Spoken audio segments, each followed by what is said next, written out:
Magandang umaga sa ating lahat. Narito ang update ukol sa maging lagay ng ating panahon.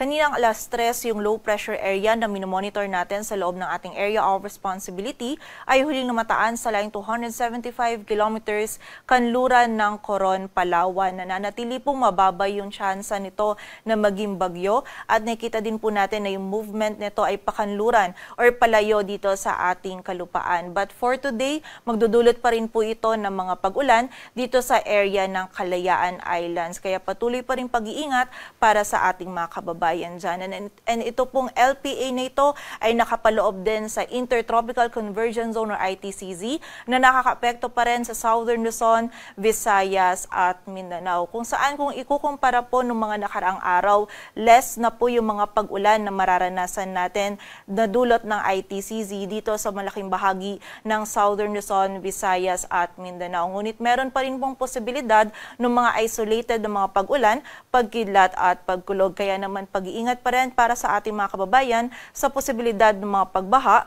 at pagguho ng lupa.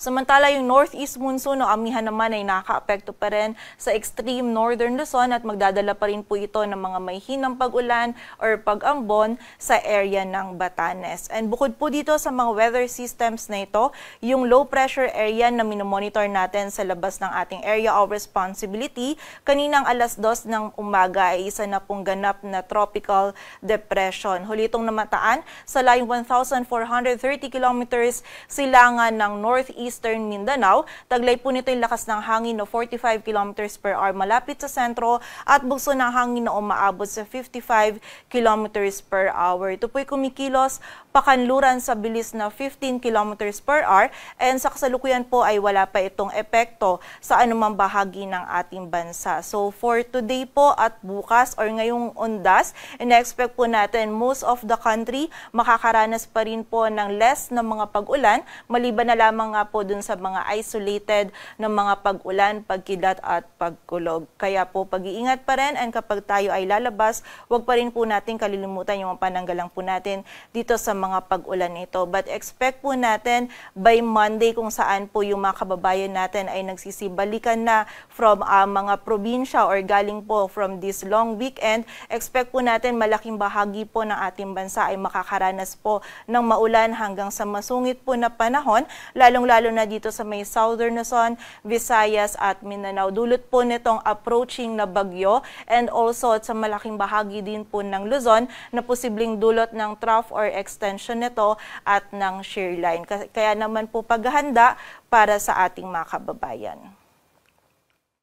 At para nga po dito sa latest forecast track analysis ng minomonitor natin na bagyo sa labas ng ating area of responsibility, generally, ngayon po ay kumikilos ito pa west-northwestward at posible po itong pumasok sa loob ng ating area of responsibility bukas ng umaga or ng hapon. Kapag po ito ay nasa loob ng PAR, ang papangalan po natin dito ay Tino. And nakikita po natin generally, pag nasa loob ito ng PAR ay kikilos naman ito pakanluran patungo po dito sa may silangan ng Visayas at Mindanao. Ang possible landfall po natin ay over sa Eastern Visayas or Caraga area by Tuesday morning. Ngunit kapag po nagkaroon ng pagbilis sa pagkilos itong bagyo nito, posible pong by Monday evening ay maglandfall na po ito dito sa mga areas na ito. And between Tuesday and Wednesday naman, nakikita natin na tatawirin nito itong Visayas and Mimaropa area. And by Wednesday onwards naman ay nandito na to dito sa area ng West Philippine Sea. In terms of intensity naman po, patuloy pa rin mag-i-intensify itong bagyo na to habang binabaybay pa rin yung Philippine Sea. And possible po na bago ito maglandfall ay mag-intensify ito into a typhoon category. So malakas po yung hangin na dala nitong bagyo nito, kaya naman pumuli paghahanda po para sa ating mga kababayan. And also, medyo may mataas pa po yung uncertainty netong track and yung other scenarios po natin dito sa bagyong ito. Kaya kailangan din po natin i-consider etong cone of confidence na tinatawag po natin, kung saan sa mga susunod po na araw or oras posible pong maging mas mataas yung track or mas mababa po yung track netong bagyo nito. Kaya naman po patuloy pa rin mag-antabay sa updates na ipapalabas ng Pag-asa. At sa kasalukuyan nga po ay wala pang epekto etong bagyo na ito sa anumang bahagi ng ating bansa. Ngunit bukas po ng umaga or ng hapon, posible po tayong magtaas na ng wind signal number 1 sa area ng Eastern Visayas at Caraga. And nakita po natin na yung highest possible wind signal na maaari po nating itaas ay wind signal number 4. Samantala para naman po sa mga malalakas na pag-ulan, possible po by tomorrow evening or Monday morning, magsimula na pong maramdaman yung mga malalakas na pag-ulan na dala nito. Mostly, magsisimula po yan sa area ng Eastern Visayas and sa silangan din po ng Mindanao. Samantala, ang gale warning naman po natin ay posible din nating erase na by Monday morning sa area ng Eastern Visayas at Caraga. Kaya muli po ngayon pa lamang sa mga areas na nabanggit po natin or sa malaking bahagi ng Southern Luzon, Visayas at Mindanao ay paghahanda po para sa ating mga kababayan. At para naman sa maging lagay ng panahon ngayong araw ng Sabado, magiging maulap pa rin po yung kalangitan. May mga kalat-kalat na pag-ulan pa rin pong mararanasan dito sa area ng Cagayan. Dulot po ito ng shear line. Posible pong hanggang sa mga malalakas pa rin yung mga pag-ulan na ating mararanasan.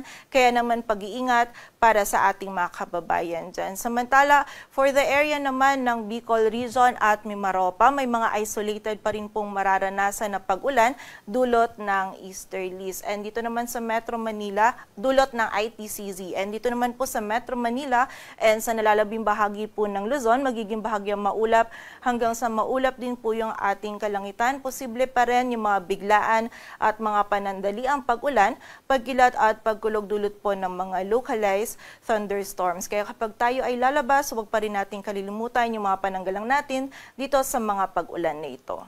Agwat ang temperatura dito sa Metro Manila ay mula 25 to 32 degrees Celsius. Samantala, dito naman po sa bahagi ng Palawan, lalong-lalo na dito sa area ng Kalayaan Islands, meron pa rin po tayong mararanasan ng mga pag-ulan na dulot ng LPA. Samantala, sa buong bahagi naman ng Visayas at Mindanao, ngayong araw magiging bahagyang maulap hanggang sa maulap po yung ating kalangitan. Posible pa rin yung mga biglaang pag-ulan, pagkilat at pagkulog na dulot ng ITCZ. And yung mga regional offices po natin, patuloy pa rin nagpapalabas ng mga thunderstorm advisories or mga babala ukol sa mga pag-ulan na ito. Agwat ng temperatura sa Cebu ay mula 25 to 30 degrees Celsius at sa Davao naman ay 26 to 32 degrees Celsius. Sa kasalukuyan po, wala tayong nakataas na gale warning, ngunit iba yung pag-iingat pa rin para sa ating mga kababayan na maglalayag dito sa may northern seaboards ng ating bansa, maging dito din po sa may eastern seaboard ng northern at central Luzon kung saan po magiging katamtaman hanggang sa maalon yung lagay na ating karagatan. Dito sa Metro Manila, ang araw ay sisikat mamayang 5:52 ng umaga at lulubog mamayang 5:28 ng hapon. Patuloy po tayo magantabay sa updates na ipapalabas ng Pag-asa. Para sa mas kumpletong impormasyon, bisitahin ang aming website pag-asa.dowst.gov.ph. At para naman po sa mga pinapalabas na heavy rainfall warnings or thunderstorm and rainfall advisories ng ating mga regional offices, bisitahin lamang ang aming website panahon.gov.ph. At yan po muna ang latest dito sa Weather Forecasting Center ng Pag-asa. Grace Castañeda, magandang umaga po.